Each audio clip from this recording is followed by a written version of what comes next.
Hello everyone, welcome to पवन वाग academy. I am Ankita, your friend. और guys, आज के क्लास में फाइनली हम लोग देखेंगे आपका लास्ट वाला part, chapter number 12, chemical equilibrium, standard 11 का। Yes guys, today is the last lecture of this topic. जैसे कि मैंने यहाँ पे लिखा है, इस टॉपिक का नाम ही है ली चार्टेलियस प्रिंसिपल। ये जो ली चार्टेलियस प्रिंसिपल है, ये काफ़ी इंटरेस्टिंग प्रिंसिपल है। इस प्रिंसिपल को पढ़ने के लिए थ्योरी की ज़रूरत नहीं है, कंसेप्ट की भी ज़रूरत उतनी नहीं है, लॉजिक की ज़रूरत है। और बिल्कुल सही तरीके से हम लोग इस प्रिंसिपल को लॉजिक के फॉर्म में ही पढ़ने वाले, ठीक है। इस प्रिंसिपल के कुछ ना कुछ इफेक्ट्स भी एसोसिएटेड होते हैं, वो भी हम लोग सारे के सारे देखने वाले हैं। चलिए, तो ज़्यादा टाइम वेस्ट किए बिना देखते हैं सबसे पहले अपने ली चार्टेलियस प्रिंसिपल को, कि आपके जो ली चार्टेलियस अंकल है वो आपको क्या बोलते हैं। चलिए देखते हैं। सबसे पहले आपको बोल रखा है when a system is at equilibrium. अगर आपकी कोई भी सिस्टम इक्विलिब्रियम पे है, ठीक है भाई, अगर आपकी कोई भी सिस्टम इक्विलिब्रियम पे है, ठीक है, is subjected to change in any of the factors determining the equilibrium condition of a system. Suppose आपकी जो एक सिस्टम है वो इक्विलिब्रियम पे है। इसको समझने के लिए थोड़ा सा लॉजिक लगेगा, ध्यान देना है। सपोज़ आपकी कोई एक सिस्टम है जिसको आप कंसिडर कर रहे हो और वो इक्विलिब्रियम पे है।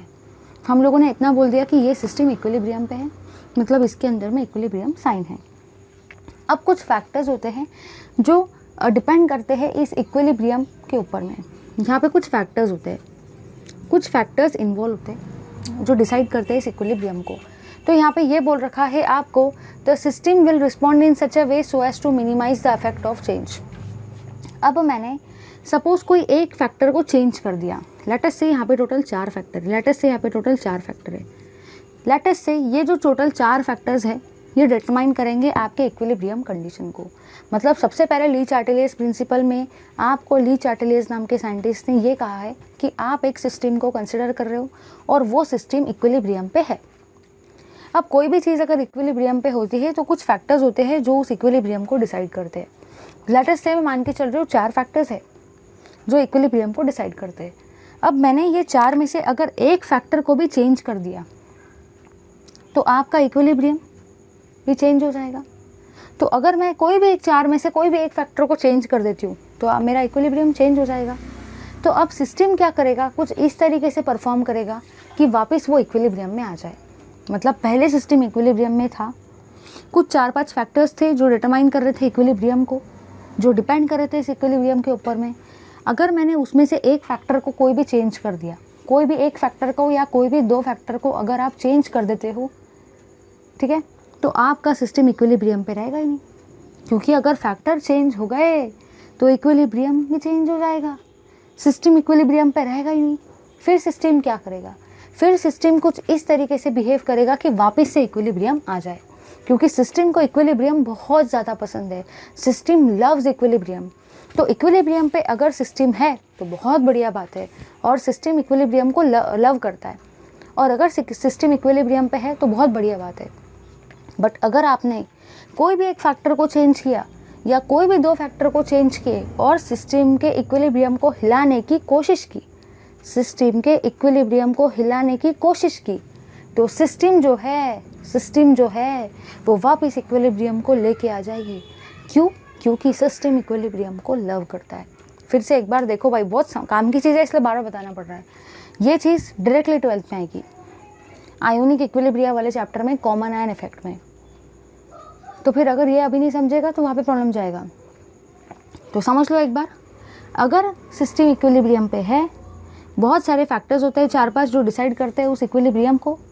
आपने अगर कोई भी एक फैक्टर को चेंज करने की कोशिश की और सिस्टम के इक्विलिब्रियम को हिलाने की कोशिश की, तो सिस्टम जो है वो वापस से इक्विलिब्रियम में आने की कोशिश करेंगी। और ये होता है आपका ली चार्टेलियस प्रिंसिपल। समझे या नहीं समझे? लो भाई सारे के सारे इसका स्क्रीनशॉट। चलिए, अब हम लोगों ने ली चार्टेलियस प्रिंसिपल को तो समझ लिया। अब हम लोग देखते हैं कि ऐसे कौन से फैक्टर्स होते हैं जो आपके ली चार्टेलियस प्रिंसिपल को इन्फ्लुएंस करते हैं, मतलब जो ली चार्टेलियस प्रिंसिपल को अफेक्ट करते हैं। तो चलिए देखते हैं हम लोग वो सारे के सारे चारों के चारों फैक्टर्स को। चलिए देखते हैं फैक्टर्स इन्फ्लुएंसिंग ली चार्टेलियस प्रिंसिपल। फैक्टर्स इन्फ्लुएंसिंग ली चार्टेलियस प्रिंसिपल मतलब ऐसे कौन से फैक्टर्स है जो इन्फ्लुएंस करने वाले हैं आपके ली चार्टेलियस प्रिंसिपल को, उनको अभी हम लोग सारे के सारे देखने वाले। तो चलिए गाइस, ज़्यादा टाइम वेस्ट किए बिना डिस्कस करते हैं फैक्टर्स इन्फ्लुएंसिंग ली चार्टेलियस प्रिंसिपल। तो आपके जो टोटल फैक्टर्स है वो टोटल 4 फैक्टर है। वो सारे के सारे 4 फैक्टर को अभी हम लोग एकदम बढ़िया तरीके से डिटेल में एग्जाम्पल के साथ अप्लाई करके समझने वाले हैं।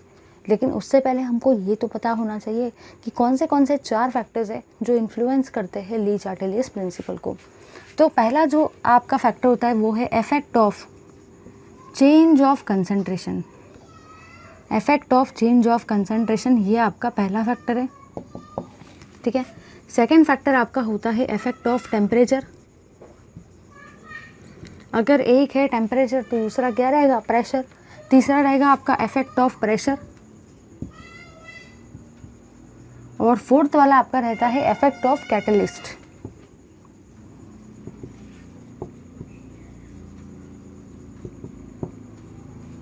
ठीक है, तो इस तरीके से टोटल आपके 4 फैक्टर्स हैं जो डिसाइड करते हैं आपके फैक्टर्स को इन्फ्लुएंस कौन से करने वाले ली चार्टेलियस प्रिंसिपल को। ये टोटल 4 फैक्टर्स है। पहला है आपका effect of change of concentration, second है आपका इफेक्ट ऑफ टेम्परेचर, थर्ड है प्रेशर और फोर्थ है कैटलिस्ट। बहुत काम के फैक्टर्स है, जो भी हम लोग इन्हें पढ़ेंगे वो इनडायरेक्टली या डायरेक्टली पेपर के अंदर में आ सकता है। बहुत काम की चीज़ है इस चैप्टर का, ठीक है। तो चलिए सबसे पहले किस बात की देरी, फटाफट से देखते हैं अपने effect of change of concentration को। चलिए अब हम लोग देखते हैं, अप्लाई करेंगे अपने ली चार्टेलियस प्रिंसिपल को इस फैक्टर के ऊपर में। चलिए देखते हैं अपने factor number 1 effect of change of concentration को। सबसे पहला फैक्टर है effect of change of concentration. Effect of change of concentration. चलिए देखते हैं इस पार्ट को। इस पार्ट को समझने के लिए हम लोग को एक रिएक्शन कंसिडर करना पड़ेगा, क्योंकि अगर मैं रिएक्शन ही कंसिडर नहीं करूँगी तो मेरा इक्विलिब्रियम नहीं आएगा, और अगर इक्विलिब्रियम नहीं आएगा तो ली चार्टेलियस प्रिंसिपल को अप्लाई कैसे करूँगी, और ली चार्टेलियस प्रिंसिपल ही अगर नहीं आएगा तो इस फैक्टर को कहाँ से देखूँगी। तो चलिए सबसे पहले देखते हैं सबसे बेसिक पार्ट को, जो कि है आपकी रिएक्शन। अब मैं एक रिएक्शन को कंसिडर कर रही हूँ N2 plus thrice of H2, एक second, give twice of NH3, ठीक है। ये है आपकी एक रिएक्शन, और ये जो रिएक्शन है ना, ये आपकी एक रिवर्सिबल रिएक्शन है। रिवर्सिबल रिएक्शन का मतलब ये है कि ये रिएक्शन फॉरवर्ड में भी हो सकती है और ये रिएक्शन बैकवर्ड में भी हो सकती है, क्योंकि मैंने यहाँ पे 2 एरो लगाए हैं, मतलब ये रिएक्शन आपकी रिवर्सिबल रिएक्शन है। सेकेंड थिंग जो मुझे यहाँ से समझ में आई वो ये है, ये जो साइन होता है ये इक्विलिब्रियम को भी डिनोट करता है ना।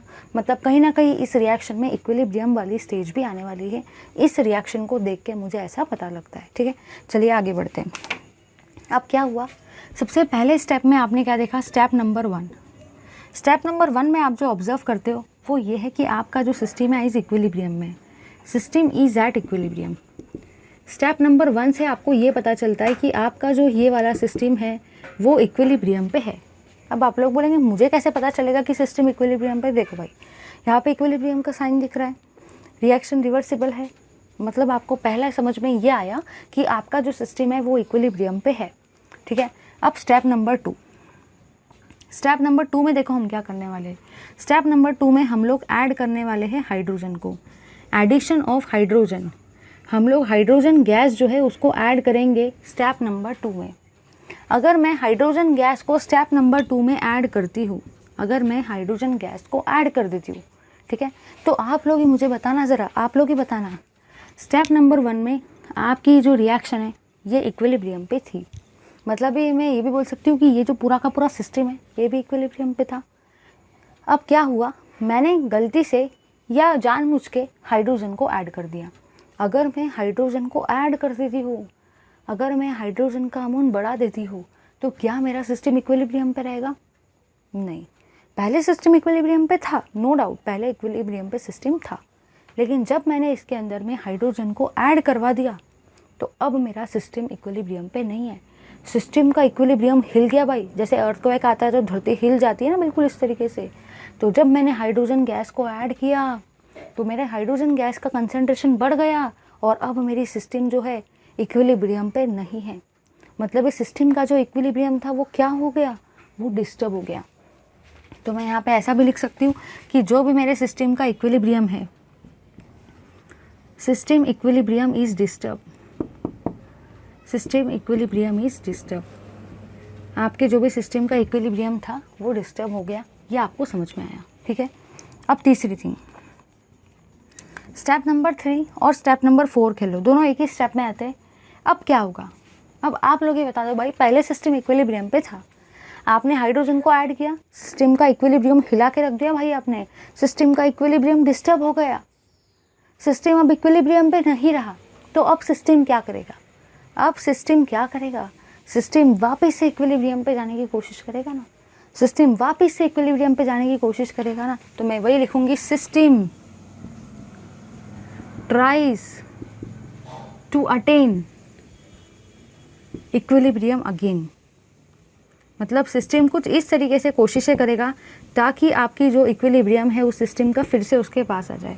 अब इसको समझने के लिए कैसे समझे, दिमाग में आता है नहीं समझ रहा ना मैम क्या बता रहे हैं, आप वो समझते नहीं जा रहा, साइंटिफिक चल रहा है। सुनो भाई, ये पहले एक स्प्रिंग थी, सपोज़ मैंने एक स्प्रिंग को लिया, कुछ समय के बाद मैंने क्या किया, मैंने इस स्प्रिंग को खींचा, तो ये स्प्रिंग इस तरीके से आ गई।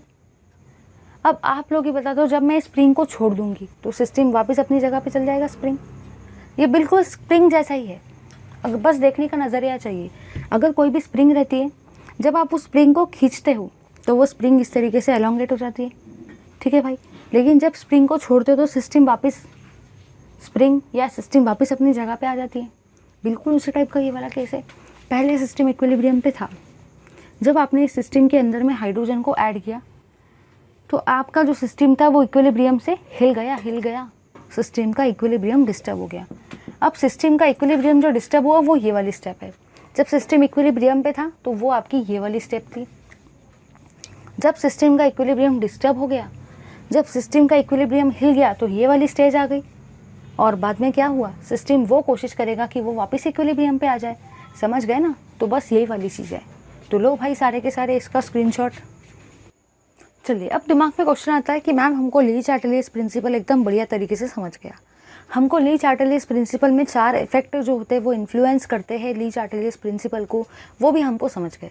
उसमें से आपने जो पहला वाला समझाया effect of change of concentration, वो भी एकदम बढ़िया तरीके से क्लियर हो गया कि पहले इक्विलिब्रियम पे रहता है, फिर इक्विलिब्रियम चेंज हो जाता है और बाद में सिस्टम वापस इक्विलिब्रियम पे आने की कोशिश करती है। ये चीज़ समझ गई।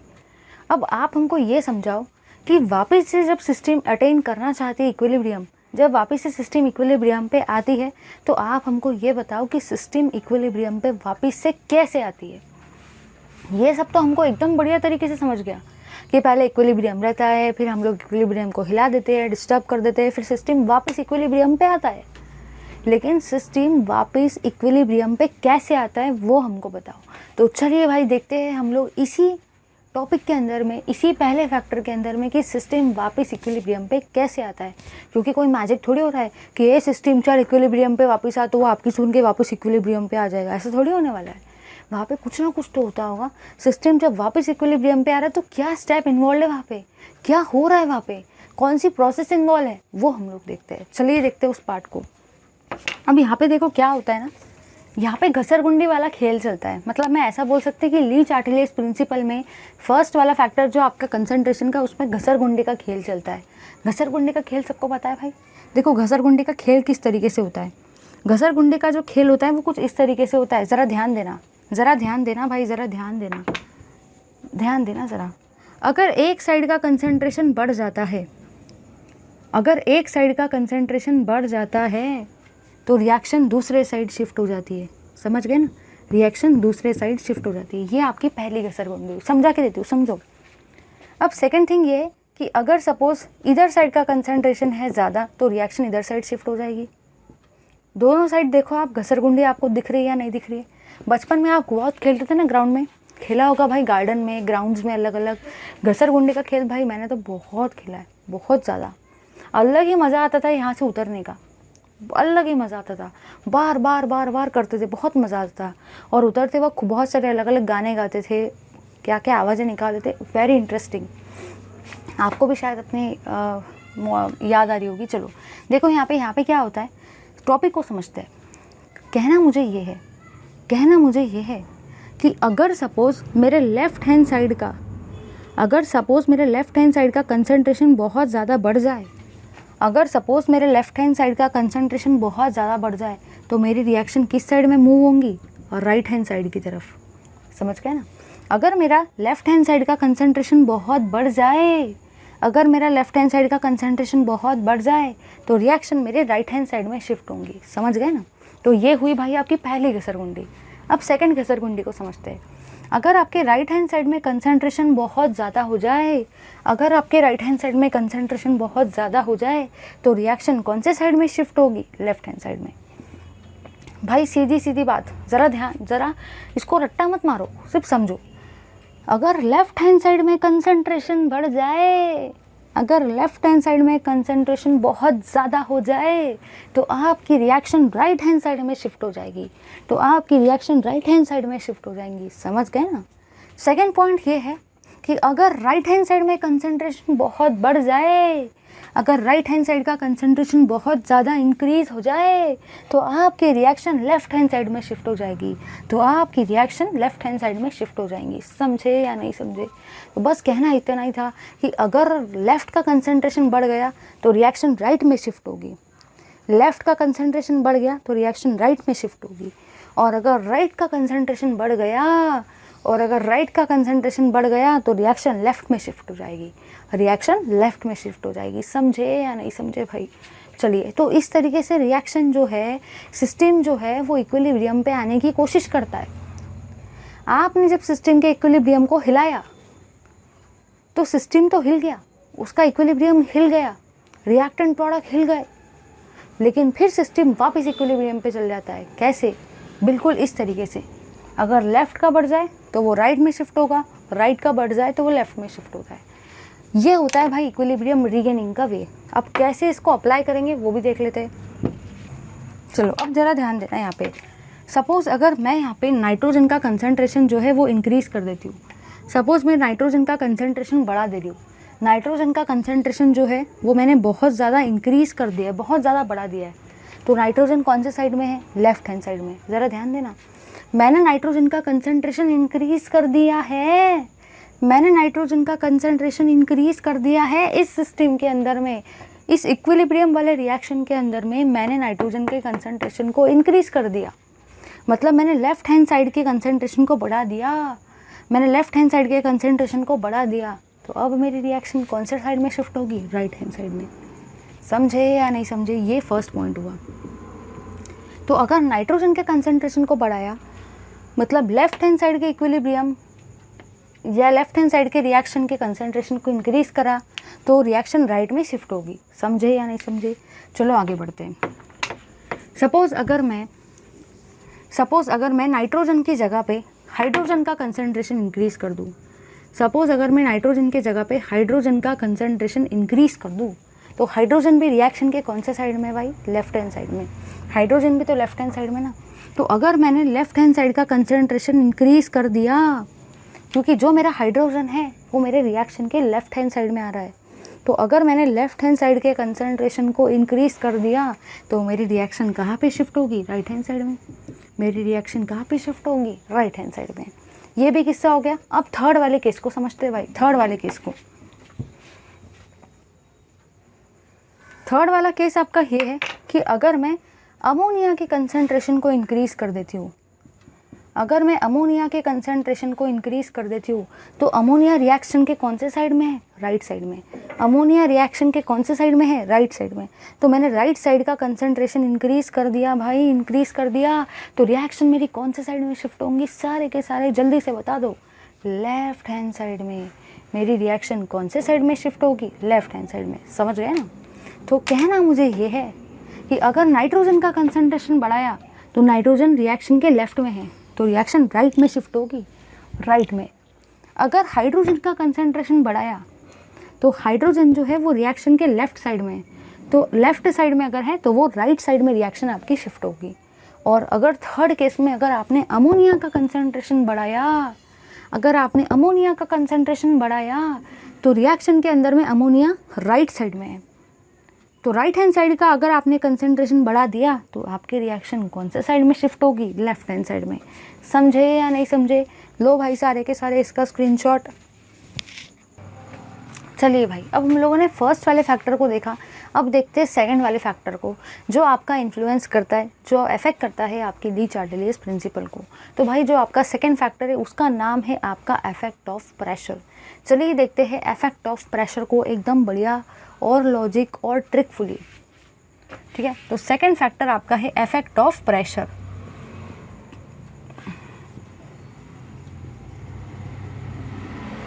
चलिए भाई देखते हैं इफेक्ट ऑफ प्रेशर को। इफेक्ट ऑफ प्रेशर क्या कहता है? अब दिमाग में क्वेश्चन ये आता है कि इफेक्ट ऑफ प्रेशर क्या सारे रिएक्शंस में होगा? क्या सारे के सारे इक्विलिब्रियम्स वाले रिएक्शन में प्रेशर होगा? नहीं भाई। प्रेशर किसको होता है? क्या सॉलिड को प्रेशर होता है?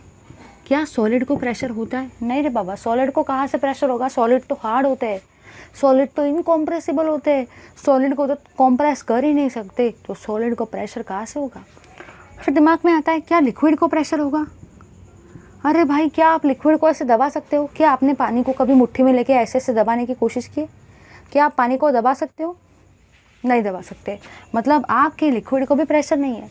बट अगर मैं बात करूँ गैस की, अगर मैं गैस की बात करूँ, गैस, आपने बलून को लो सारे के सारे, जो फुला हुआ बलून होता है ना उसको लो, उसको दबाने की कोशिश करो। क्या आप उसको दबा सकते हो? हाँ भाई दबा सकते हैं, क्योंकि उस बलून के अंदर में क्या है? गैस है। मतलब आप सॉलिड को प्रेस नहीं कर सकते, आप लिक्विड को भी प्रेस नहीं कर सकते, क्योंकि सॉलिड और लिक्विड इनकॉम्प्रेसिबल होते हैं। ठीक है भाई, तो आप सॉलिड को प्रेस नहीं कर सकते, मतलब सॉलिड को प्रेशर नहीं है रे बाबा। आप लिक्विड को भी प्रेस नहीं कर सकते, मतलब लिक्विड को भी प्रेशर नहीं रे बाबा। बट अगर आपने कोई बलून को लिया जिसके अंदर में गैस है और उसको दबाने की कोशिश की, तो हाँ डेफिनेटली आप उसको दबा सकते हो, डेफिनेटली आप उस बलून को प्रेस कर सकते हो। मतलब मैं ये कह सकती हूँ कि बलून जो होता है उसके अंदर में गैस होती है, इसका मतलब गैस को क्या होता है? प्रेशर होता है। तो सिर्फ और सिर्फ कहना मुझे ये है कि अगर मैं इफेक्ट ऑफ प्रेशर की बात करती हूँ तो प्रेशर का इफेक्ट मुझे उन इक्विलिब्रियम में देखने को मिलेगा जिसमें रिएक्टेंट और प्रोडक्ट क्या है? गैसियस स्टेट में। समझे या नहीं समझे? चलिए देखते हैं, अगर रिएक्टेंट या प्रोडक्ट सॉलिड या लिक्विड स्टेट में होंगे तो क्या आप इफेक्ट ऑफ प्रेशर को वहाँ पे ऑब्जर्व करोगे? नहीं भाई। क्यों ऑब्जर्व करेंगे? क्योंकि सॉलिड और लिक्विड को तो प्रेशर होता ही नहीं है।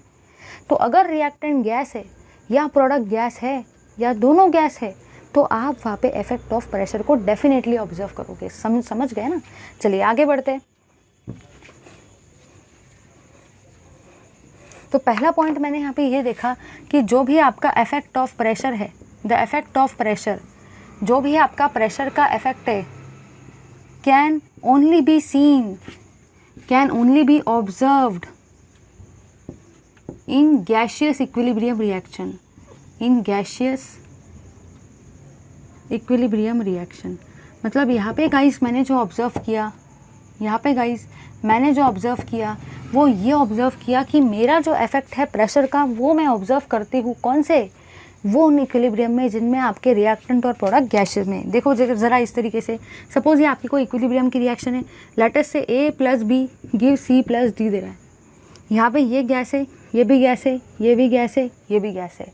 तो हाँ भाई, यहाँ पे मुझे इफेक्ट ऑफ प्रेशर देखने को मिलेगा। क्यों देखने को मिलेगा मुझे इफेक्ट ऑफ प्रेशर भाई? क्यों देखने को मिलेगा? क्योंकि सारे के सारी चीज़ें गैस में हैं और गैस को प्रेशर होता है। समझ गए ना? चलिए आगे बढ़ते हैं हम लोग भाई, आगे बढ़ते जल्दी से।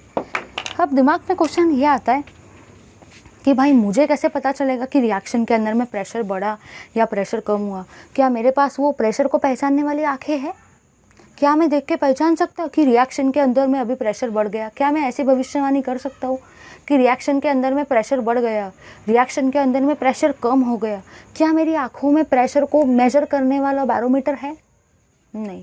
तो क्या मैं अपनी आँखों से देखकर प्रेशर को ऑब्जर्व कर सकती हूँ प्रेशर बढ़ा या कम हुआ? बिल्कुल नहीं।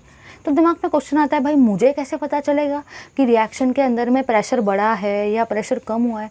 मुझे कौन बताएगा कि रिएक्शन के अंदर में प्रेशर बढ़ा है या प्रेशर कम हुआ है या प्रेशर सेम है? मुझे कैसे पता चलेगा? मैं कैसे ऑब्जर्व करूँगा? तो चलिए भाई देखते हैं आप सारे के सारे कैसे ऑब्जर्व करोगे कि अगर रिएक्शन के अंदर में प्रेशर चेंज होता है तो क्या क्या होगा, वो देखते हैं अभी हम लोग सारे के सारे। तो जो पहली चीज़ आप लोग ऑब्ज़र्व करते हो वो ये ऑब्ज़र्व करोगे कि effect of pressure, effect of change of pressure, effect of change of pressure. क्योंकि भाई आपको भी तो पता चलना चाहिए कि प्रेशर जो है रिएक्शन के अंदर में वो चेंज हो भी रहा है कि नहीं हो रहा है, कम हो रहा है या बढ़ रहा है, मुझे कैसे पता? वो आप देख रहे हो कि कैसे आपको पता लगेगा, कौन सी मेथड है जिसका आप यूज़ करके प्रेडिक्ट करेंगे कि प्रेशर कम हुआ या बढ़ा। तो effect of change of pressure ये लिखा। फिर आप लोग देखेंगे colour intensity, colour intensity of solution, colour intensity, yes, colour intensity of solution. Solution की कलर इंटेंसिटी को आप देखेंगे और फिर आप डिसाइड करेंगे equilibrium shift towards, equilibrium shift towards dash direction. चलिए भाई देखते हैं ये तीन चीज़ों को। तो सबसे पहली चीज़ ये है कि अगर आपका जो प्रेशर है, अगर आपका प्रेशर डिक्रीज़ हो जाता है, सबसे पहली केस भाई, सबसे पहली केस आपकी, अगर आपका प्रेशर डिक्रीज़ हो जाता है, क्योंकि सबको पता है भाई डिक्रीज़ इन प्रेशर, अगर आपका प्रेशर डिक्रीज़ हो जाता है, दिमाग में कोई केस आएगा कि मैम 2 ही केसेस क्यों है, बहुत सारे नहीं।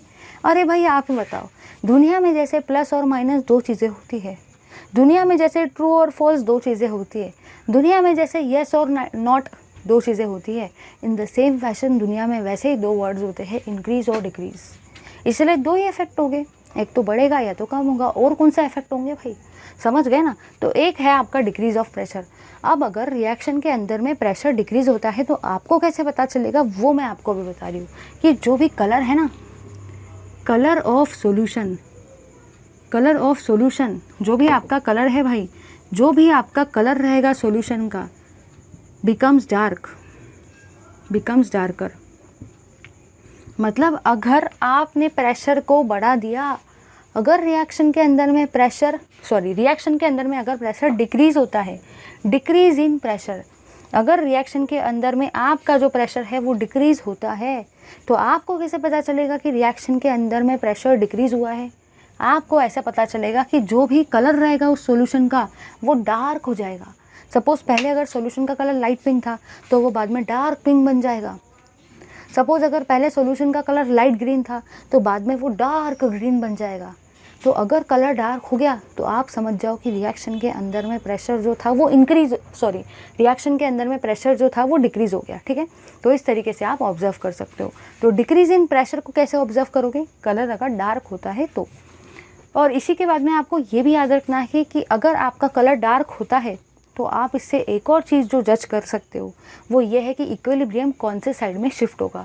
तो यहाँ पे आप ये ऑब्जर्व करोगे कि जो भी आपका इक्विलिब्रियम है, जो भी आपका इक्विलिब्रियम है वो शिफ्ट होगा, shift towards right direction, shift towards the right hand side, right side of reaction.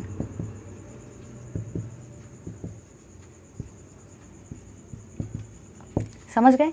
तो पहला पॉइंट मैंने आपको ये बताया कि अगर रिएक्शन के अंदर में प्रेशर डिक्रीज़ होता है तो रिएक्शन जो रहेगा उसके अंदर में जो सॉल्यूशन का कलर रहेगा वो डार्क हो जाएगा। आप पहचान लोगे कि प्रेशर डिक्रीज़ हुआ है और आप ये भी पहचान लोगे कि रिएक्शन में इक्विलिब्रियम राइट साइड में शिफ्ट हुआ है। चलिए आगे बढ़ते हैं।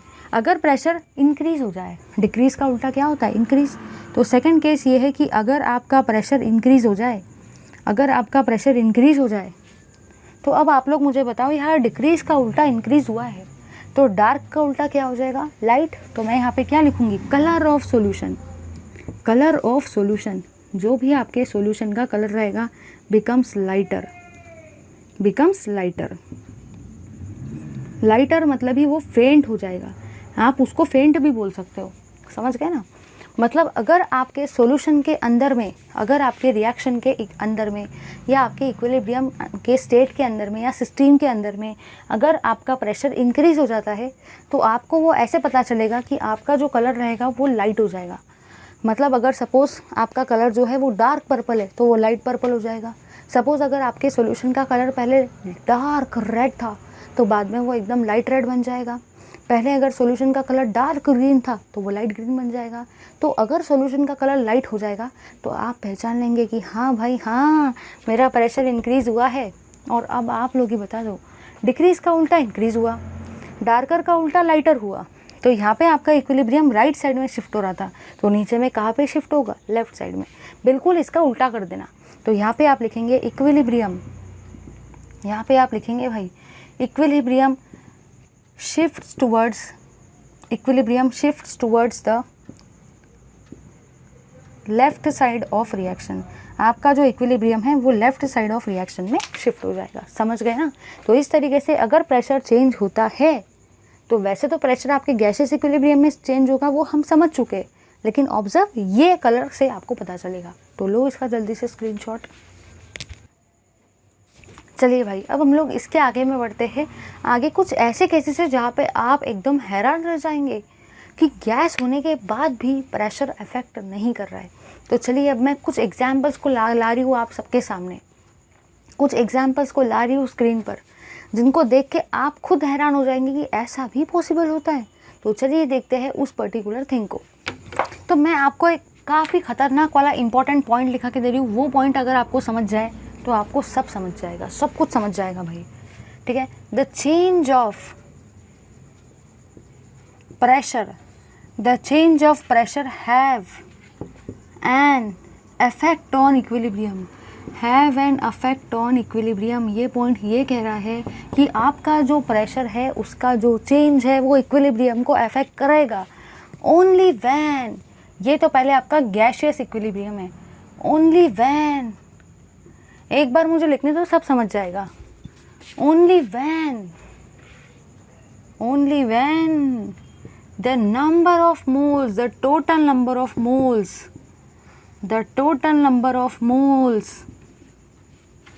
of reactant and product are different.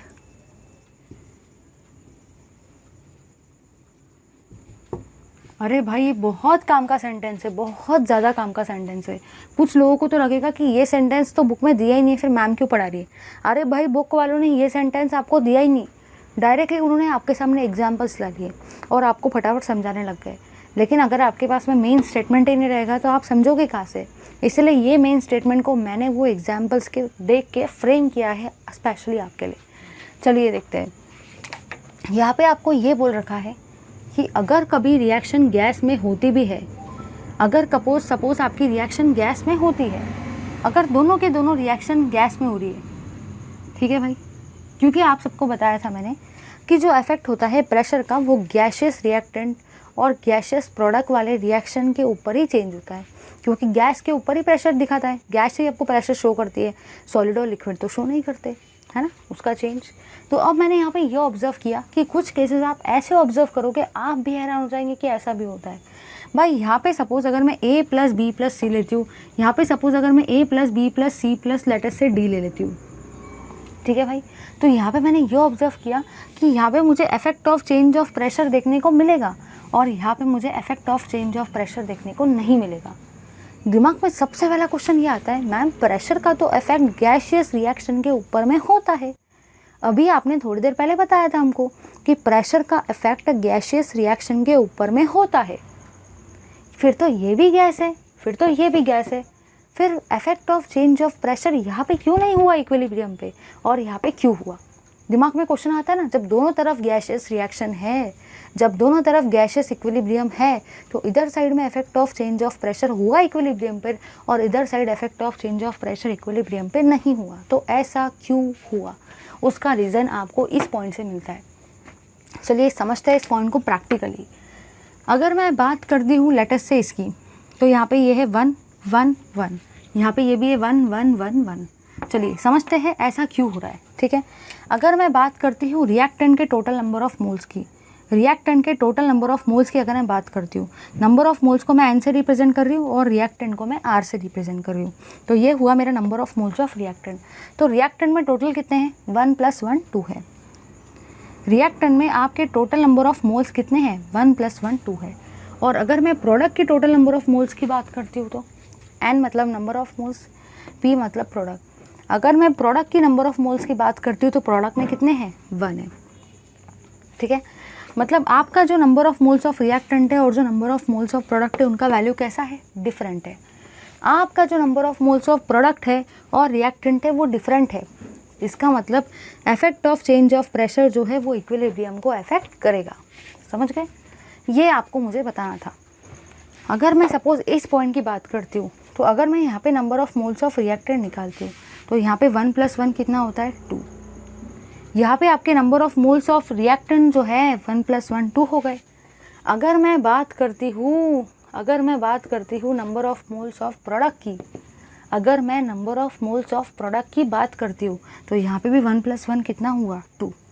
अब आप लोगों ने ये ऑब्जर्व किया कि यहाँ पे भी 2 है, यहाँ पे भी 2 है, मतलब आपके number of moles of reactant और number of moles of product दोनों के दोनों सेम है, इसलिए प्रेशर जो है वो इक्विलिब्रियम पे अफेक्ट नहीं करेगा। तो आपको ऐसा नहीं करना है कि गैस दिख गया, कोई भी रिएक्शन गैस दिख गई तो आप उसको पगले जैसे टिक कर देंगे कि प्रेशर का इफेक्ट होगा। भाई ऐसा मत सोचना। हाँ भाई हाँ, गैसियस रिएक्शन में प्रेशर अफेक्ट करता है, लेकिन उसके अंदर में भी एक कंडीशन है। कंडीशन ये है कि प्रेशर जो है वो इक्विलिब्रियम को अफेक्ट करेगा। प्रेशर जो है गैसियस वाले रिएक्शन के इक्विलिब्रियम को अफेक्ट करेगा, लेकिन तभी करेगा जब number of moles of reactant और प्रोडक्ट कैसे हो, डिफरेंट हो। ठीक है? प्रेशर जो है वो रिएक्टेंट के इक्विलिब्रियम को अफेक्ट नहीं करेगा। प्रेशर जो है वो गैसियस रिएक्शन वाले इक्विलिब्रियम को अफेक्ट नहीं करेगा जब आपके number of moles of reactant और प्रोडक्ट सेम आ जाए। अब यहाँ पे रिएक्टेंट और प्रोडक्ट का नंबर ऑफ मोल सेम आ गया, इसलिए प्रेशर ने इक्विलिब्रियम को अफेक्ट नहीं किया। इसके अलावा भी यहाँ पे ये लोग सारे के सारे गैसेस थे, बट फिर भी प्रेशर ने इफेक्ट नहीं किया। यहाँ पे सारे के सारे गैसेस थे, प्रेशर ने इसलिए अफेक्ट किया क्योंकि ये दोनों वैल्यू डिफरेंट है। तो लो भाई सारे के सारे इसका स्क्रीनशॉट। चलिए, अब मैंने क्या किया, जिस तरीके से मैंने अभी आपको थोड़ी देर पहले जनरलाइज एग्जाम्पल्स बताए थे, उन्हीं जनरलाइज एग्जाम्पल्स को हम लोग इन एग्जाम्पल के ऊपर में, इन एक्चुअल रिएक्शंस के ऊपर में अप्लाई करने वाले हैं। चलिए देखते हैं इस पार्ट को। अगर मैं बात करती हूँ यहाँ पे मुझे बताना है कि जो आपका इफेक्ट ऑफ प्रेशर है, जो भी आपका इफेक्ट ऑफ प्रेशर है वो चेंज करेगा या नहीं करेगा इक्विलिब्रियम को।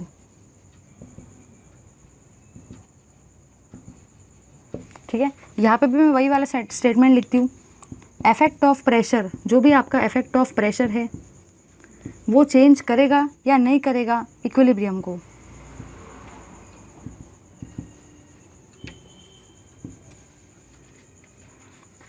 ठीक है? चलिए देखते हैं। सुनो भाई, सुनो ध्यान से। अब आधे लोग बोलेंगे हमको कैसे पता चलेगा, कुछ लोग तो इतने पागल रहेंगे, वो बोलेंगे भाई ये भी गैस है, ये भी गैस वाली रिएक्शन है। हाँ भाई हाँ, प्रेशर जो है इक्विलिब्रियम को अफेक्ट करेगा, दोनों में यस यस कर देंगे। कुछ लोग इतने पागल होते हैं, वो 50% कैटेगरी, वो अपने कंपटीशन से बाहर हो गए, क्योंकि वो लॉजिकली सोच ही नहीं सकते, तो वो कंपटीशन का पार्ट नहीं है। क्योंकि वो लोग गैस को देखेंगे और बोलेंगे हाँ भाई हाँ, प्रेशर जो है वो अफेक्ट करेगा इक्विलिब्रियम को। आपको वो कैटेगरी में नहीं आना है। आप लोग ज़रा ध्यान से सुनो कैसे आइडेंटिफाई करना है। भले ये गैस है, दैट डजंट मीन कि यहाँ प्रेशर अफेक्ट करेगा। अपने पास एक कंडीशन है, एक क्राइटेरिया है, वो हम लोग को चेक करना है। चलिए भाई चेक करते हैं। अगर मैं बात करती हूँ number of moles of reactant की, उसका वैल्यू कितना है 1 है। अगर मैं बात करती हूँ number of moles of product की, उसका वैल्यू कितना है 2 है। ठीक है? Number of moles of reactant और number of moles of product different है। Number of moles of reactant और number of moles of product कैसे है, डिफरेंट है। मतलब मैं यहाँ पे ये लिखूँगी कि जो भी मेरा इक्विलिब्रियम है, जो भी मेरा इफेक्ट ऑफ प्रेशर है वो अफेक्ट करेगा इक्विलिब्रियम को। समझ गए ना? क्योंकि number of moles of reactant और number of moles of product different है, मतलब मेरा effect of change of pressure जो है वो इक्विलिब्रियम को अफेक्ट करेगा। यहाँ पे आ जाओ भाई, यहाँ पे आ जाओ सारे के सारे। बस यहाँ पे आप लोगों ने क्या ऑब्जर्व किया, जहाँ पे कोई नंबर नहीं होता है वहाँ पे कौन सा नंबर होता है 1। अगर मैं बात करती हूँ इन दोनों की, यहाँ पे 2 रिएक्टेंट है, क्योंकि 2 चीज़ें एरो के लेफ्ट में आ रही है। तो अगर मैं यहाँ पे number of moles of reactant की बात करती हूँ, अगर मैं यहाँ पे number of moles of reactant की बात करती हूँ तो यहाँ पे 1 + 1 2 हो जाएगा। यहाँ पे आपके number of moles of reactant 2 है, क्योंकि 2 रिएक्टेंट है। और अगर मैं number of moles of product की बात करती हूँ तो आपके number of moles of product भी कितने हैं भाई, 2 है। Number of moles of product भी कितने हैं, 2 है। यहाँ पे आपने क्या ऑब्जर्व किया कि number of moles of reactant और number of moles of product का वैल्यू सेम है। Number of moles of reactant और number of moles of product का वैल्यू सेम है। मतलब जो भी आपका इफेक्ट ऑफ प्रेशर है वो मैं क्या लिखूँगी, डू नॉट अफेक्ट इक्विलिब्रियम। समझ गए ना? भले ये भी गैस में है सारे के सारे, ये भी सारे के सारे गैस में है, रिएक्टेंट और प्रोडक्ट रिएक्शन के अंदर में, बट यहाँ पे इफेक्ट ऑफ प्रेशर इफेक्ट करता है इक्विलिब्रियम को, यहाँ पे इफेक्ट ऑफ प्रेशर इफेक्ट नहीं करता है। तो लो भाई इसका भी स्क्रीनशॉट जल्दी से। चलिए भाई अब हम लोगों ने इफेक्ट ऑफ प्रेशर को देख लिया, एकदम बढ़िया तरीके से समझ लिया कि गैसियस रिएक्टेंट और गैसियस प्रोडक्ट के लिए इफेक्ट ऑफ प्रेशर जो होता है वो इफेक्ट करता है इक्विलिब्रियम को, और कंडीशन को भी देखा अंदर वाली। ठीक है, चलिए अब हम लोग मूव करते हैं अपने थर्ड इफेक्ट की तरफ, जिसका नाम है effect of temperature. Effect of temperature को हम लोग सारे के सारे डिस्कस करने वाले हैं। चलिए देखते हैं गाइज उसको फटाफट से। चलिए देखेंगे थर्ड फैक्टर को, और थर्ड फैक्टर है आपका इफेक्ट ऑफ टेम्परेचर। टेम्परेचर भी तो इफेक्ट करता है भाई, टेम्परेचर भी तो इफेक्ट करता है, उसको डिस्कस करते हैं कि टेम्परेचर जो है वो आपके रिएक्शन को किस तरीके से इफेक्ट करेगा, उसमें हम लोग को इंटरेस्ट है कि वो कैसे इफेक्ट करता है। चलिए देखते हैं। इसमें क्या है ना, इसमें बहुत सारी चीज़ें इन्वॉल्व होती है। अगर आप इसको पढ़ते बैठ गए ना, इस थ्योरी को, दिमाग घूम जाएगा लेकिन कुछ कंसेप्ट नहीं समझेगा। तो मैं आपको कुछ इंपॉर्टेंट पॉइंट्स बता रही हूँ, वो पॉइंट्स डायरेक्टली इस बुक में नहीं दिए, बट अगर आप डीप अंडरस्टैंडिंग के साथ पढ़ोगे तभी आप वो पॉइंट को निकाल पाएंगे। लेकिन आपको टेंशन लेने की ज़रूरत नहीं है, मैं वो पॉइंट शॉर्ट लिस्ट करके आपके लिए यहाँ लिख देती हूँ। आपको वो points I am damn sure कि बहुत ज़्यादा हेल्प करेंगे। तो चलिए देखते हैं वो सारे के सारे पॉइंट्स को फटाफट से। अब कहना मुझे यहाँ पे जो है वो ये है कि आपकी जो एक्सोथर्मिक रिएक्शन होती है, एक्सोथर्मिक रिएक्शन आप लोगों ने बहुत बार सुना होगा, एक ऐसी रिएक्शन जिसमें हीट रिलीज़ होती है, जिसमें आपकी जो हीट होती है वो बाहर जाती है, क्योंकि नाम ही क्या है, एक्सो। एक्सो नाम ही है भाई, एक्सो आपका नाम ही है, और एक्सो का मतलब ही क्या होता है, बाहर जाना। एक्सो का मतलब ही क्या होता है भाई, बाहर जाना। तो यहाँ पे मुझे ये समझ में आया कि रिएक्शन का नाम ही है एक्सोथर्मिक, मतलब आपकी इस रिएक्शन में हीट जो है वो बाहर जाने वाली है। आपकी ये जो रिएक्शन है इसमें हीट जो है वो रिलीज होने वाली है। तो मैं यहाँ पे लिख सकती हूँ the reaction in which heat is released, the reaction in which heat is release. एक ऐसी रिएक्शन जिसमें आपकी जो हीट है वो रिलीज़ होने वाली है, उसको हम लोग क्या बोलते हैं, एक्सोथर्मिक रिएक्शन। समझ गए गाइस, इतना क्लियर है सबको। चलिए अब अगर एक है एक्सोथर्मिक रिएक्शन तो दूसरी कौन सी रिएक्शन होंगी, जल्दी से बता दो भाई सारे के सारे। अगर एक आपकी एक्सोथर्मिक रिएक्शन है तो सेकेंड आपकी कौन सी रिएक्शन रहती है, एंडोथर्मिक रिएक्शन। अब आप लोग ही बता दो, एक्सो का मतलब बाहर जाना होता है, बाहर जाना मतलब आपकी जो हीट है वो बाहर जा रही है, आपकी जो हीट है वो रिलीज़ हो रही है। अगर मैं बात करती हूँ एंडोथर्मिक की, अगर मैं बात करती हूँ भाई एंडोथर्मिक की, जो कि एक्सो का बिल्कुल उल्टा है, तो अगर एक्सो में हीट बाहर जाती है, अगर एक्सो में हीट बाहर जाती है, एक्सो का उल्टा एंडो होता है, तो एंडो के अंदर में हीट कहाँ पे आएंगी, अंदर आएगी। एंडो के अंदर में हीट कहाँ पे आएगी, अंदर आएगी। तो मैं आपको ऐसा भी लिख सकती हूँ कि अंदर आना। तो आपकी जो हीट है वो एब्जॉर्ब होगी, आपकी जो हीट है वो अंदर आएगी, क्योंकि नाम ही क्या है, एंडोथर्मिक। तो मैं यहाँ पे लिखूँगी the reaction in which, the reaction in which heat is absorbed, the reaction in which heat is absorbed। ठीक है भाई, उसी को हम लोग क्या बोलेंगे, एंडोथर्मिक रिएक्शन। इतना क्लियर है सबको। तो इतना पार्ट आई होप सबको बहुत बढ़िया तरीके से पता भी होगा। कुछ लोगों को उन लोगों ने स्कूल डेज में भी पढ़ा होगा, और जिन लोगों को नहीं पता है उनको भी समझ गया। एक्सो मतलब बाहर जाना तो हीट रिलीज होती है, एंडो मतलब अंदर आना तो हीट एब्जॉर्ब होती है। ठीक है भाई। अब आधे लोग बोलेंगे ये तो इफेक्ट ऑफ टेम्परेचर है, फिर आप हमको एक्सोथर्मिक और एंडोथर्मिक क्यों पढ़ा रहे। अरे भाई सुनो, अगर टेम्परेचर को पढ़ने का है तो एक्सोथर्मिक और एंडोथर्मिक अगर नहीं पता तो आप टेम्परेचर को नहीं पढ़ सकते। मतलब सबसे पहले अगर आपको टेम्परेचर को डिस्कस करना है तो आपको हीट को डिस्कस करना पड़ेगा। टेम्परेचर जो है वो हीट के बिना मुश्किल है पढ़ना, और अगर हीट को पढ़ना है तो वापस दो टर्म आने वाले हैं, एक्सोथर्मिक और एंडोथर्मिक। समझ गए ना सारे के सारे। चलिए भाई आगे बढ़ते हैं, आगे बढ़ते हैं। ठीक है, अगर मैं आपको दो रिएक्शन दे दूँ, A plus B give C plus heat, और मैं आपको एक और रिएक्शन देती, A plus heat gives A plus B plus heat gives C plus D। दिमाग में क्वेश्चन आएगा, मैम मुझे कैसे पता चलेगा ये दोनों रिएक्शन को देख के कि कौन सी रिएक्शन एक्सोथर्मिक है और कौन सी रिएक्शन एंडोथर्मिक है। हमको दिखता थोड़ी है भाई, वो रिएक्शन बोलती थोड़ी है कि ए बेटा मैं एक्सोथर्मिक हूँ, वो रिएक्शन बताएगी थोड़ी बेटा मैं एंडोथर्मिक हूँ। रिएक्शन थोड़ी आपको बोलने वाली है कि मैं एक्सोथर्मिक हूँ, मैं एंडोथर्मिक हूँ, वो तो आपको प्रेडिक्ट करना है। फिर दिमाग में क्वेश्चन आता है मुझे कैसे पता चलेगा, मुझे दिखता थोड़ी है, मेरे पास आइज़ थोड़ी है वो प्रेडिक्ट करने के लिए कि एक्सोथर्मिक है एंडोथर्मिक है। ना तो रिएक्शन बोलने वाली है मैं एक्सोथर्मिक हूँ, मैं एंडोथर्मिक हूँ, ना तो आपको दिखने वाला है। फिर मुझे ऑब्जर्व कैसे करना है, मुझे कैसे पता चलेगा कि रिएक्शन एक्सोथर्मिक है या रिएक्शन एंडोथर्मिक है। तो सबसे पहले आप वैसे तो प्रैक्टिकल ऑब्जर्वेशंस कर सकते हो, लेकिन उसके अलावा रिएक्शन को देख के भी बता सकते हो थ्योरेटिकली। यहाँ पे आपकी जो हीट है, यहाँ पे आपकी हीट रिलीज़ हुई है, यहाँ पे आपकी हीट रिलीज़ हुई है क्योंकि वो बाहर आई है, बाहर साइड में ना, देखो भाई बाहर साइड में।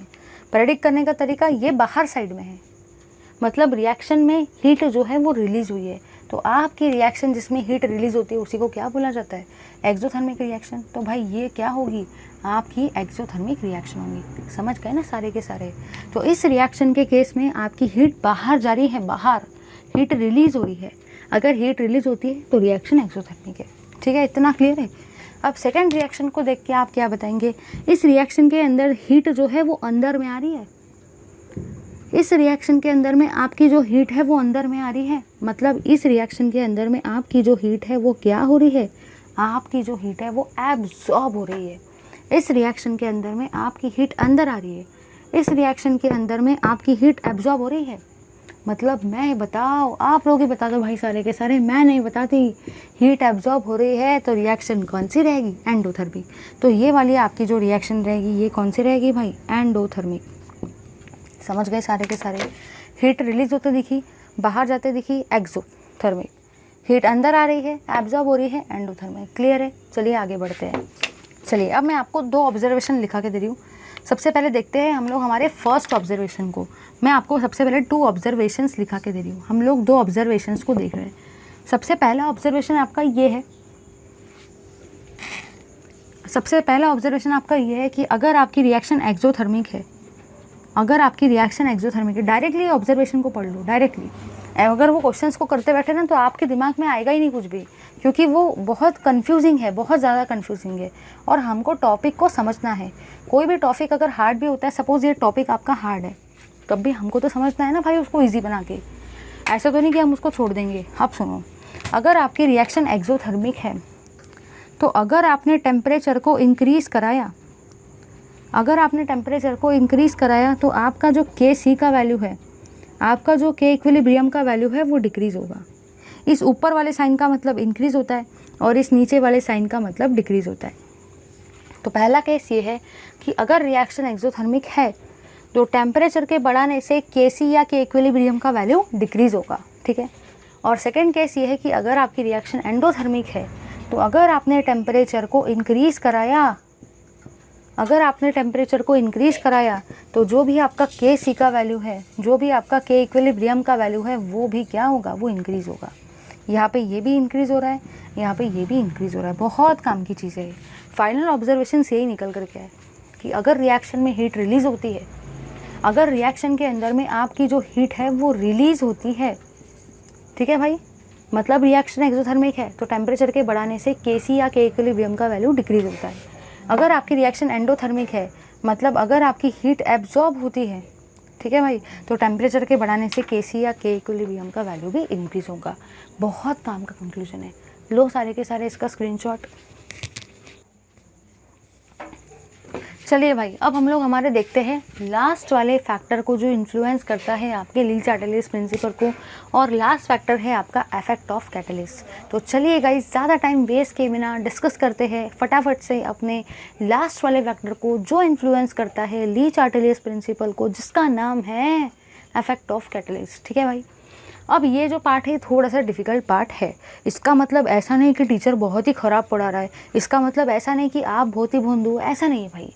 टॉपिक ही डिफ़िकल्ट है, अपन क्या करेंगे। टॉपिक डिफ़िकल्ट भी आते हैं, टॉपिक इजी भी आते हैं, क्योंकि इसका नाम ही है केमिस्ट्री। गोल गोल घुमाने वाली चीज़ है भाई ये।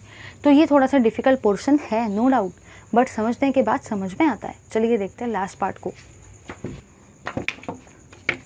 चलिए भाई देखते हैं अपने लास्ट वाले फैक्टर को, जिसका नाम है इफेक्ट ऑफ कैटलिस्ट। अब दिमाग में सबसे पहली चीज़ ये आती है कि अगर मुझे ली चार्टेलियस प्रिंसिपल को समझने के लिए फोर्थ वाले फैक्टर को समझना है तो सबसे पहले मुझे कैटलिस्ट को समझना पड़ेगा कि कैटलिस्ट क्या है। अगर मुझे कैटलिस्ट ही नहीं पता तो मैं इफेक्ट ऑफ कैटलिस्ट को क्या पढ़ सकती हूँ? नहीं। तो मैं इफेक्ट ऑफ कैटलिस्ट कैसे इन्फ्लुएंस करेगा ली चार्टेलियस प्रिंसिपल को पढ़ सकती हूँ? बिल्कुल नहीं। तो चलिए समझते हैं कैटलिस्ट को, कि जो भी आपका कैटलिस्ट क्या होता है। सबको ये बात बहुत बढ़िया तरीके से पता है कि कैटलिस्ट एक ऐसा सब्सटेंस होता है जो रिएक्शन के रेट को इंक्रीज़ करता है लेकिन खुद कंज्यूम नहीं होता। तो मैं यहाँ पे ऐसे लिखूँगी, a substance which increases the rate of reaction. एक ऐसा सब्सटेंस जो आपके रिएक्शन के रेट को इंक्रीज़ करता है।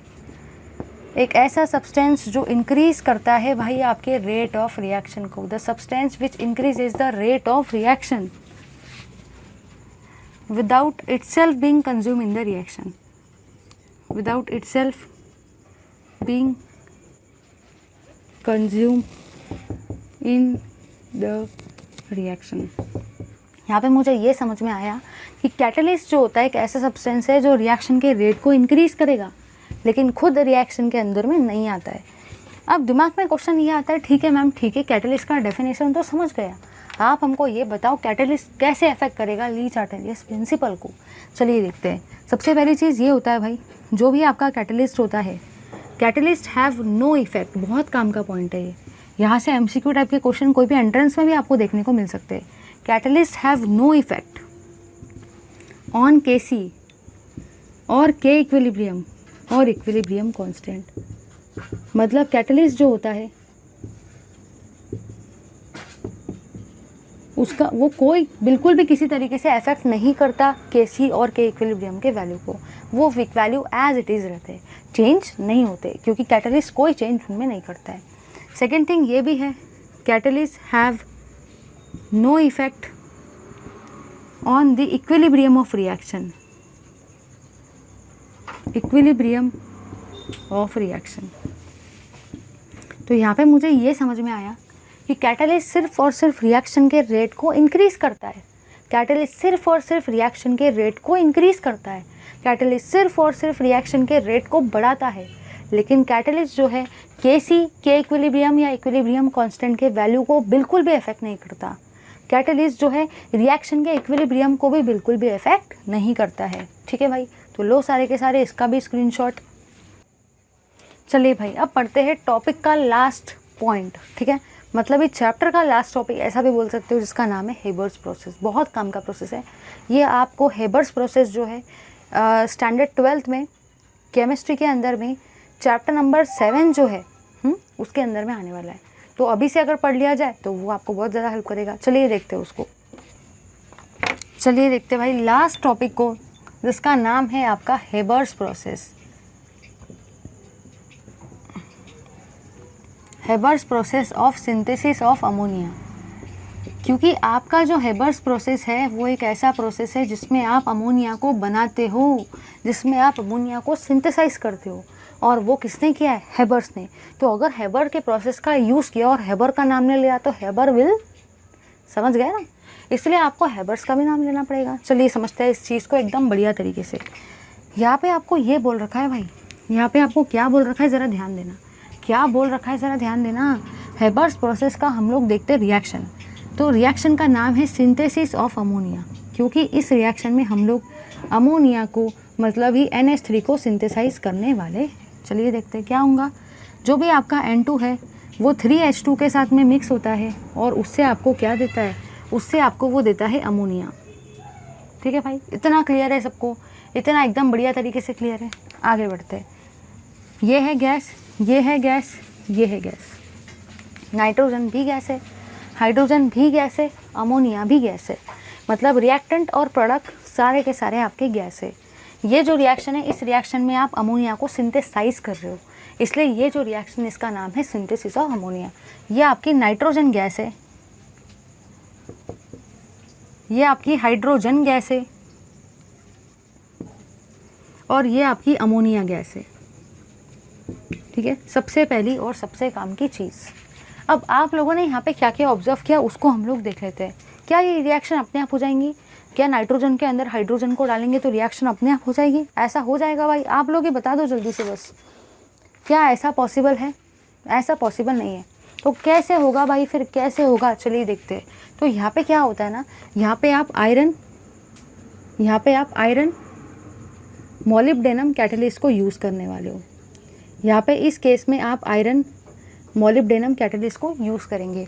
और इसी के साथ साथ इस केस के लिए आपका टेम्परेचर 450 डिग्री सेल्सियस रहता है और प्रेशर 200 एटमॉस्फेयर रहता है। ठीक है, मतलब ये कंडीशन अगर आप देते हो तभी जाके आपकी ये वाली रिएक्शन होगी। ये रिएक्शन में नाइट्रोजन जो है वो हाइड्रोजन के साथ में रिएक्ट कर रहा है और उससे अमोनिया फॉर्म कर रहा है। ठीक है भाई, रिएक्शन के अंदर में आयरन मोलिब्डेनम कैटलिस्ट को आप यूज़ कर रहे हो। टेम्परेचर 450 डिग्री सेल्सियस है और प्रेशर 200 एटमॉस्फेयर है। तो आप लोगों ने यहाँ पे ये ऑब्जर्व किया, जो आपका आयरन एमओ कैटलिस्ट है, आयरन एमओ कैटलिस्ट, इसी को आप क्या बोलते हो पता है? आयरन, Fe का मतलब होता है आयरन, एमओ का मतलब होता है मोलिब्डेनम। ठीक है, और ये हुआ आपका कैटलिस्ट। ठीक है, सबसे पहली और सबसे काम की चीज़। ठीक है, ये Fe मतलब आयरन, एमओ मतलब मोलिब्डेनम, वो आपका कैटलिस्ट की तरह काम कर रहा है। और कैटलिस्ट क्या होता है अभी देखा? ऐसा सब्सटेंस जो रिएक्शन के रेट को इंक्रीज़ करता है। यहाँ पे आपका जो टेम्परेचर है, टेम्परेचर का वैल्यू कितना है? 450 डिग्री सेल्सियस। यहाँ पे इस रिएक्शन में जो भी आपका प्रेशर है, प्रेशर का वैल्यू कितना है? 200 एटमॉस्फेयर। ठीक है भाई, आगे एक और चीज़ आपको याद रखना है, वो ये है कि इन दिस रिएक्शन में क्या हो रहा है? रिएक्शन में क्या हो रहा है भाई? नाइट्रोजन और हाइड्रोजन का जो रेशो है वो कैसा है? वो है 1:3। 1:3 का आपका नाइट्रोजन और हाइड्रोजन का रेशो है। ठीक है, याद रखना है भाई इस चीज़ को। कभी कभी पेपर में ये चीज़ भी पूछी जाती है कि नाइट्रोजन और हाइड्रोजन का रेशो कैसा है। तो देखो भाई, नाइट्रोजन 1 है इसलिए मैंने नाइट्रोजन के नीचे 1 लिखा, और हाइड्रोजन 3 है इसलिए मैंने हाइड्रोजन के नीचे 3 लिखा। मतलब कॉम्बिनेशन का रेशो जो है वो 1:3 का है। ठीक है भाई, अब आगे जो है एक और चीज़ आपको इफेक्ट याद रखना है कि जो भी आपका हेबर्स प्रोसेस है, इसमें 2 इफेक्ट आपको देखने को मिलते हैं। सबसे पहला इफेक्ट होता है आपका इफेक्ट ऑफ टेम्परेचर। सबसे पहला इफेक्ट जो होता है भाई वो होता है इफेक्ट ऑफ टेम्परेचर, और सेकंड इफेक्ट जो होता है आपका वो होता है भाई आपका इफेक्ट ऑफ प्रेशर। मतलब आप लोगों ने यहाँ पे ये ऑब्जर्व किया कि हेबर्स प्रोसेस के अंदर में 2 टाइप के इफेक्ट को आप ऑब्जर्व करते हो। वो है पहला इफेक्ट ऑफ टेम्परेचर, और सेकंड होता है भाई आपका क्या? Effect of pressure. एक है टेम्परेचर तो दूसरा क्या रहेगा? प्रेशर। समझ गए ना? चलिए आगे बढ़ते हैं। अब आगे मुझे यहाँ पे जो बनाना है वो ये है, सबसे पहला पॉइंट, बहुत काम के पॉइंट लिखा के दे रही हूँ। बुक में बहुत सारी रामायण कथा दे रखी है। अब उतना रामायण कथा पढ़ने के लिए ना आपके पास टाइम है ना मेरे पास टाइम है, और सेकंड थिंग ये है उसको समझने के लिए अगर बैठ गए तो समझ में आएगा नहीं, कितने भी बार पढ़ लो। लेकिन मैंने ये ऐसे खास 2 पॉइंट वहाँ से निकाले, अगर ये पढ़ लिया ना तो पूरा टॉपिक क्लियर हो जाएगा। कहना मुझे ये, लोअरिंग ऑफ टेम्परेचर, अगर टेम्परेचर को लोअर किया, अगर टेम्परेचर को कम किया तो वो जो है वो फेवर करता है अमोनिया प्रोसेस को, अमोनिया फॉर्मेशन को। मतलब अगर टेम्परेचर को कम करवाया, अगर टेम्परेचर का लोअरिंग कराया तो आपका जो अमोनिया है उसका फॉर्मेशन फेवर होता है, अमोनिया बहुत सारा बनेगा। तो अगर आप चाहते हो कि अमोनिया बहुत सारा बने तो आपको जो टेम्परेचर है उसको लोअर करना पड़ेगा। समझ गए? और फर्स्ट पॉइंट यहाँ पे इफेक्ट ऑफ प्रेशर में ये है कि जो भी आपका इंक्रीज़ इन प्रेशर है, अगर आप प्रेशर को इंक्रीज़ करवा देते हो, अगर आप प्रेशर को इंक्रीज़ करवा देते हो तो वो भी जो है वो फेवर करेगा आपको, वो भी जो है भाई फेवर करेगा, फेवर अमोनिया फॉर्मेशन को, वो भी जो है फेवर करेगा आपके अमोनिया के फॉर्मेशन को। समझ गए? फर्स्ट पॉइंट ये कहता है टेम्परेचर को अगर कम करवाया तो अमोनिया बहुत सारा बनेगा, क्योंकि आप सबकी बहुत दिल से इच्छा होती है कि हमारा जो सामान है वो कम से कम लगे और जो चीज़ है वो ज़्यादा से ज़्यादा बने। सबका यही होता है भाई, सामान कम से कम लगे, रिएक्टेंट कम से कम लगे, पर प्रोडक्ट बहुत सारे बने, ये सबकी इच्छा होती है। तो उस इच्छा को पूरी कैसे करेंगे? उस इच्छा को पूरी करने के लिए आपके पास 2 रूट है। एक तो आप टेम्परेचर को कम करा दो तो आपका अमोनिया बहुत सारा बनेगा, या सेकंड केस ये, एक तो आप प्रेशर को बढ़ा दो तो आपका अमोनिया बहुत सारा बनेगा। ठीक है, सेकंड केस ये है भाई, सेकंड केस होता है ऑप्टिमम टेम्परेचर। सेकंड केस की मैं बात कर रही हूँ आपके ऑप्टिमम टेम्परेचर की। अब ऑप्टिमम टेम्परेचर क्या होता है? ऑप्टिमम टेम्परेचर मतलब मिनिमम टेम्परेचर कितना होना चाहिए। ऑप्टिमम टेम्परेचर का मतलब ही होता है भाई आपका मिनिमम टेम्परेचर, तो वो होता है 773 केल्विन। और यहाँ पे अगर मैं बात करती हूँ ऑप्टिमम प्रेशर की, ऑप्टिमम प्रेशर होता है भाई आपका 250 एटमॉस्फेयर। अब दिमाग में क्वेश्चन आता है ये ऑप्टिमम क्या चीज़ है? ऑप्टिमम मतलब ये है कि रिएक्शन को करवाने के लिए कम से कम इतना तो होना ही चाहिए। अगर इतना टेम्परेचर नहीं है 773 केल्विन, अगर कम से कम इतना प्रेशर 250 एटमॉस्फेयर नहीं है, तो आपकी ये रिएक्शन पॉसिबल ही नहीं है। ज़्यादा से ज़्यादा कितना भी ले सकते, ज़्यादा से ज़्यादा कितना भी ले सकते, लेकिन कम से कम टेम्परेचर 773 केल्विन होना चाहिए, कम से कम प्रेशर 250 एटमॉस्फेयर होना चाहिए। ज़्यादा से ज़्यादा कितना भी हो सकता है। ऑप्टिमम मतलब मिनिमम इतना तो होना चाहिए आपकी रिएक्शन होने के लिए, एकदम बढ़िया तरीके से प्रोडक्ट का फॉर्मेशन होने के लिए। समझे या नहीं समझे? तो लो भाई सारे के सारे, सबसे पहले इसका screenshot. Thank you very much for watching this video. Keep watching my videos and please do like. Thank you very much.